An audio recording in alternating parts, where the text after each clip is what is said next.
আজকের এই বিশ্লেষণে সবাইকে স্বাগত। আচ্ছা, প্রতিদিনের কেনাকাটায় পকেটের টাকা বা কার্ড ছাড়া আমাদের কি এক মুহূর্ত চলে? একদমই না। কিন্তু একবার ভেবে দেখা যাক, যখন এসবের কোনো অস্তিত্বই ছিল না, তখন মানুষ কিভাবে লেনদেন করত। আজ আমরা মানব সভ্যতার বাণিজ্যের বিবর্তন নিয়ে এক চমকপ্রদ যাত্রা শুরু করতে যাচ্ছি, যেখানে আমরা দেখব আদিম যুগের বিনিময় প্রথার ঘাত-প্রতিঘাত এবং ঠিক সেখান থেকেই কিভাবে আধুনিক অর্থের জন্ম হলো। অনেকেরই হয়তো ধারণা বার্টার বা বিনিময় প্রথা বোধহয় আদিম মানব সমাজের একটা বিশাল বোকামি বা অনুন্নত কোনো পদ্ধতি ছিল, কিন্তু সত্যি বলতে কি ব্যাপারটা মোটেও তেমন নয়, বরং এটি ছিল মানব লেনদেনের প্রথম এক বিশাল পরীক্ষাগার। তবে হ্যাঁ, এই ব্যবস্থাটি এতটাই সফল হয়েছিল যে একসময় নিজের সাফল্যের ভারেই এটি ভেঙে পড়তে বাধ্য হয়। কিন্তু কিভাবে? চলুন সেটাই আজ ধাপে ধাপে এক্সপ্লোর করি। প্রথমেই চলুন দেখে নিই বাণিজ্যের একদম শুরুর দিকটা, কিভাবে মানুষ নিজেদের মধ্যে কেবল খাবার ভাগাভাগি করার পর্যায় থেকে উদ্বৃত্ত বা সারপ্লাসের দিকে এগোলো। চলুন হাজার হাজার বছর আগে টাইমলাইনে একটু চোখ বুলিয়ে নিই।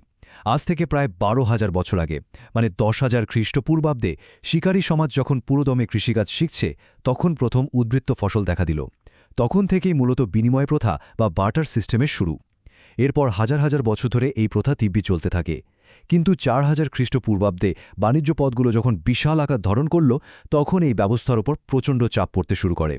পরবর্তীতে ৩,০০০ খ্রিস্টপূর্বাব্দ মেসোপটেমীয়রা হিসাব রাখার জন্য রুবার ব্যবহার শুরু করে এবং ১৫০০ খ্রিস্টপূর্বাব্দে এসে এই বার্টার সিস্টেম একেবারে তার সহ্য সীমা বা ব্রেকিং পয়েন্টে পৌঁছে যায়। প্রাচীন মিশর বা সিন্ধু সভ্যতায় সরাসরি পণ্য বিনিময়ের কাজটা কিন্তু মুখের কথা ছিল না। একটা সফল লেনদেনের জন্য ৪টা বেশ কঠিন শর্ত মেলাতে হতো। প্রথমত, নিজের কাছে এমন কিছু থাকতে হবে যা অন্যের দরকার। দ্বিতীয়ত, অন্যের জিনিসটাও নিজের পছন্দ হতে হবে। তৃতীয়ত, দুজনকে সেই জিনিসগুলোর আপেক্ষিক মূল্য নিয়ে একমত হতে হবে। আর চতুর্থত, একটা সুবিধাজনক সময় ও জায়গায় দুজনের দেখাও হতে হবে। মানে প্রতিটি লেনদেনই ছিল রীতিমতো লটারি জেতার মতো কঠিন এক বাধা। আর এখান থেকেই শুরু আমাদের দ্বিতীয় পর্ব, সমন্বয়ের সমস্যা। সোজা কথায়, বাজারের ভেতরে চরম এক হতাশা। সমাজ যখন আস্তে আস্তে বড় হতে শুরু করল, মানুষ তখন এক একটা নির্দিষ্ট পেশায় দক্ষ হতে লাগল। আর এই স্পেশালাইজেশনের কারণে বাজারের ভেতরে দেখা দিল এক বিশাল সমন্বয়হীনতা। অর্থনীতির ভাষায় একে বলে ডাবল কোইন্সিডেন্স অফ ওয়ান্টস বা অভাবের দ্বৈত কাকতালীয়তা। নামটা শুনতে খুব ভারী মনে হলেও ব্যাপারটা আসলে খুব সিম্পল। বাণিজ্যের জন্য দুই পক্ষকেই একই সময়ে একে অপরের জিনিসটা ঠিক একইভাবে চাইতে হবে।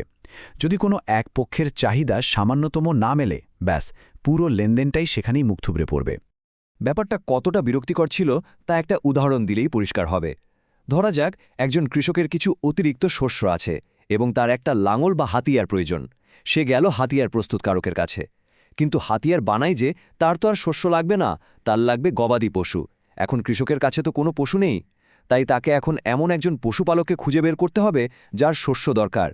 সেই পশুপালকের কাছ থেকে শস্যের বদলে পশু নিয়ে তবেই কৃষক হাতিয়ার প্রস্তুতকারকের কাছে গিয়ে নিজের কাঙ্ক্ষিত হাতিয়ারটি পাবে। কি অদ্ভুত এবং মারাত্মক সময়সাপেক্ষ একটা চেন, তাই না? এরপর আসি তৃতীয় পর্বে সাবজেক্টিভ মূল্য পরিমাপের কথায়, যেটা আক্ষরিক অর্থেই ছিল এক বিশাল গাণিতিক বিশৃঙ্খলা। এখন ব্যক্তিগত পর্যায়ের এই ভোগান্তি যখন পুরো সমাজের ব্যাপার হয়ে দাঁড়ায়, তখন কি হয়? পরিমাপের তো কোনো নির্দিষ্ট স্কেল বা স্ট্যান্ডার্ড ইউনিট নেই। তাহলে পুরো একটা সমাজ কিভাবে প্রতিটা জিনিসের মূল্য নির্ধারণ করবে? এই বিশৃঙ্খলাকে অর্থনীতিবিদরা বলেন কম্বিনেটোরিয়াল প্রবলেম বা সংযুক্তির সমস্যা। মানে একটা গ্রামে যখন পণ্যের সংখ্যা বাড়তে থাকে, তখন হিসাবের কোনো স্ট্যান্ডার্ড একক না থাকায় প্রতিটি পণ্যকে অন্য প্রতিটি পণ্যের সাপেক্ষে মাপতে হয়। আর এর ফলে বিনিময় হারের সংখ্যা জ্যামিতিক হারে এমনভাবে বাড়তে থাকে যা সামলানো একেবারে অসম্ভব হয়ে পড়ে। হিসাবটা কেমন ছিল শুনবেন। যেমন ধরুন, ছাগলের বদলে ঠিক কতটুকু শস্য দেওয়া উচিত, আবার একটা হাতিয়ারের বদলে কয়টা ছাগল কিংবা এক ঝুড়ি শস্যের বিনিময়ে কয়টা হাতিয়ার। সে যুগের ব্যবসায়ীদের স্রেফ আন্দাজ আর সিজনাল চাহিদার ওপর নির্ভর করে এই হিসাবগুলো করতে হতো। পুরো একটা গোলকধাঁধা যাকে বলে। আর এই গোলকধাঁধার মাত্রা কতটা ভয়ানক ছিল তা শুনলে অবাক হতে হয়। জাস্ট চিন্তা করুন, মাত্র 10টা আলাদা পণ্য আছে এমন একটা সমাজে সম্ভাব্য বিনিময় হার দাঁড়াতে পারে ৪৫টি। একবার ভাবা যাক, পণ্য যদি ১০০ বা ১,০০০টা হয়, তবে এই গাণিতিক জটিলতা কোথায় গিয়ে ঠেকবে? আদিম যুগের ব্যবসায়ীরা যখন তাদের বাজার প্রসারিত করতে গেল, তখন হিসাবের এই পাহাড় সমচাপে তারা একেবারে দিশেহারা হয়ে পড়েছিল। আর এই চাপ থেকেই আসে আমাদের চতুর্থ পর্ব, বার্টার সিস্টেমের চূড়ান্ত পতন এবং প্রমিতকরণ বা স্ট্যান্ডার্ডাইজেশনের তীব্র এক দাবি। 4000 থেকে 1500 খ্রিস্টপূর্বাব্দের দিকে জনসংখ্যা যখন হু হু করে বাড়তে লাগল আর বাণিজ্যের প্রসার ঘটল, তখন এই অভাবের কাকতালীয়তা আর হিসাবের গরমিল অর্থনৈতিক প্রবৃদ্ধির পথে এক অনতিক্রম বাধা হয়ে দাঁড়াল। যখন দূরদূরান্তের অপরিচিত মানুষদের সাথে বাণিজ্য করার প্রয়োজন পড়ল, তখন তো আর ব্যক্তিগত বিশ্বাসের উপর ভিত্তি করে লেনদেন করা সম্ভব ছিল না। পুরো সমাজ জুড়ে তখন একটি প্রমিত বা স্ট্যান্ডার্ড ব্যবস্থার জন্য তীব্র হাহাকার শুরু হয়। মানুষ তখন এই বিশৃঙ্খলা থেকে মুক্তির পথ খুঁজতে শুরু করে। একদিকে ছিল সেই পুরনো ধীর গতির দর কষাকষি, যেখানে পারফেক্ট ম্যাচিং আর অন্ধবিশ্বাস ছাড়া কোনো উপায় নেই। আর এর ঠিক বিপরীতে দারুণ এক সমাধান হয়ে এলো রেফারেন্স ইউনিটের ধারণা। 3000 খ্রিস্টপূর্বাব্দের দিকে মেসোপটেমিয়ারা এক দুর্দান্ত বুদ্ধি বের করে। তারা তাদের হিসাব রক্ষণের রূপাকে একটা রেফারেন্স ইউনিট হিসেবে ব্যবহার করতে শুরু করে। তারা হয়তো সবসময় সরাসরি রূপা লেনদেন করত না, কিন্তু সবকিছুর মূল্যকে রূপার ওজনের সাপেক্ষে পরিমাপ করে হিসাবের মধ্যে একটা চমৎকার ধারাবাহিকতা নিয়ে আসে। আর ঠিক এই পয়েন্ট থেকেই শুরু আমাদের পঞ্চম পর্ব, অর্থ বা টাকার জন্ম, যেখানে মিশে আছে বিশ্বাস, পরিসর এবং প্রমিতকরণ। বার্টার সিস্টেমের এই চরম ভোগান্তি বা ফ্রিকশন থেকেই কিন্তু যুগান্তকারী একটা সমাধানের জন্ম হয়, যাকে আমরা বলি কমোডিটি মানি বা পণ্য অর্থ। বার্টার সিস্টেমে আসলে ঘাটতিগুলো কোথায় ছিল? মূলত 3টে জায়গায়। প্রথমত, ডিউরেবিলিটি বা দীর্ঘমেয়াদী সংরক্ষণের স্থায়িত্ব। শস্য বা পশুর মতো জিনিস তো আর বেশিদিন টিকিয়ে রাখা যায় না। দ্বিতীয়ত, সঠিক মূল্য নির্ধারণের জন্য ডিভিজিবিলিটি বা বিভাজ্যতা। একটা জ্যান্ত ছাগলকে তো আর অর্ধেক করে দেওয়া যায় না, তাই না? আর তৃতীয়ত, মূল্যের একটি সার্বজনীন ভাষা। ঠিক এই জিনিসগুলোর অভাবেই প্রাচীন মিশর এবং মেসোপটেমিয়ার সমাজ শস্য বা রূপার ওজনের মতো রেফারেন্স ইউনিট গ্রহণ করতে বাধ্য হয়েছিল। সব মিলিয়ে এখানকার আসল মেসেজটা হল, বিনিময় প্রথা মানব সভ্যতার বাণিজ্যের প্রথম মহান এক পরীক্ষাগার।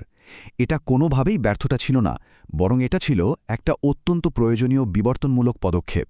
যে কোনো কিছুর মূল্যকে স্ট্যান্ডার্ড করার আগে সেটা নিয়ে কিভাবে আলোচনা বা নেগোশিয়েট করতে হয়, তা মানুষ এই ব্যবস্থার মাধ্যমেই একেবারে হাতে কলমে শিখেছিল। আজকের এই ব্যাখ্যামূলক আয়োজন শেষে দারুণ একটা প্রশ্ন কিন্তু থেকেই যায়। বার্টার সিস্টেমের সেই প্রবল ঘর্ষণ বা ফ্রিকশন যদি মানবজাতিকে পণ্যের মূল্য নির্ধারণ করতে শিখিয়ে থাকে, তাহলে অর্থের আগামী দিনের বিবর্তন আমাদের নতুন কী শেখাবে? কমোডিটি মানি বা পণ্য অর্থের যুগে প্রবেশের এই গভীরতর যাত্রায় সামনে অপেক্ষা করছে আরও রোমাঞ্চকর সব তথ্য। সেই পর্যন্ত আমাদের কৌতূহল অম্লান থাকুক।